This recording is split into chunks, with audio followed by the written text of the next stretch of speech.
What Lincoln Said by Sarah L. Thomson.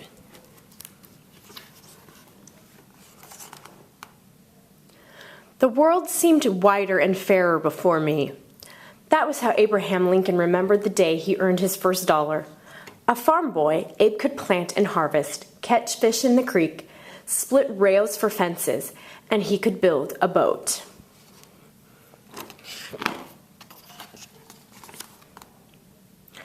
One summer, he ferried passengers up and down a river. Two men hired Abe to row them out to their steamboat. Abe thought they might pay him a quarter.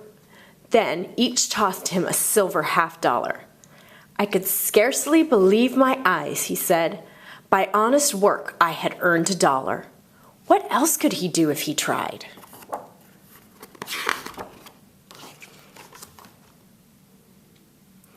When he grew up, Abe left his father's farm.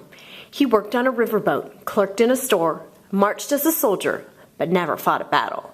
And he sat under trees reading books on law. He planned to make a new life for himself, and studying law was the start.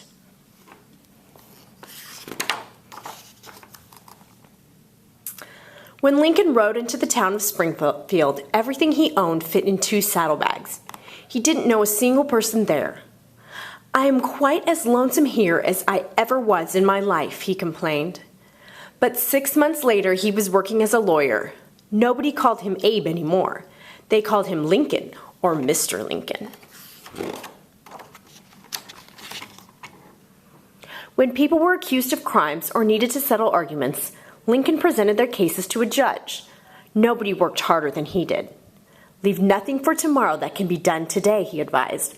Resolved to be honest at all events.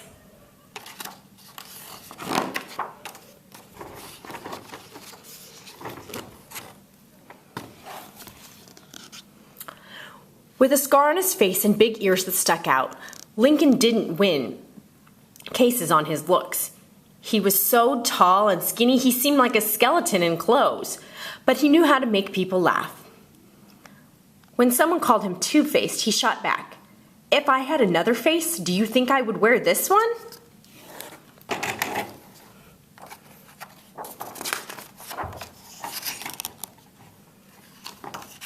Arguing about laws in court wasn't enough for Lincoln. He became a politician so he could make laws. His wife Mary encouraged him. She believed he could even be president. The idea made Lincoln laugh. "Just think of such a one as me as president," he roared. But maybe Mary knew something her husband didn't.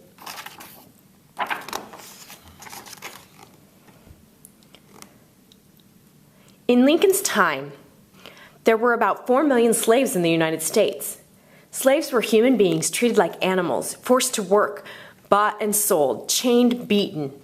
If slavery is not wrong, nothing is wrong, Lincoln said. He ran for president after all, promising to keep slavery out of the states in the American West. Lincoln won the election. After his victory, several southern states decided to break away from the country. They wanted to make a new nation where slavery would always be legal. They said they weren't part of the United States anymore and didn't have to obey its laws or its president.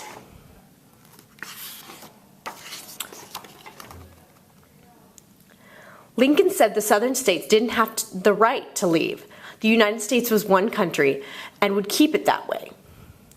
But he hoped to do it without fighting. "We are not enemies, but friends," he said in his first speech as president. "We must not be enemies."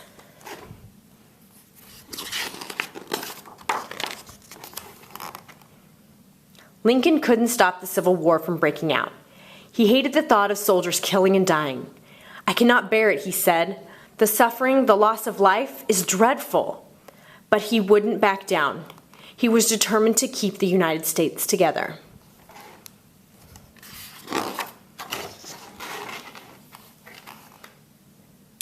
After 2 years of fighting, Lincoln made a decision. He would sign an Emancipation Proclamation on New Year's Day. In the states that were fighting to break away from the country, slaves would be forever free. On January 1st, 1863, Lincoln shook hands until his arm ached. He worried that his fingers might tremble as he signed his name. He didn't want anyone in years to come to look at the paper and think that he had hesitated. Taking a moment to steady his hand, he wrote his name firmly and clearly.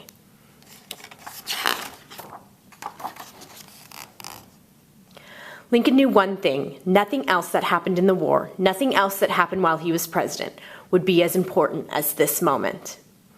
"If ever my name goes into history, it will be for this act," he said, "and my whole soul is in it."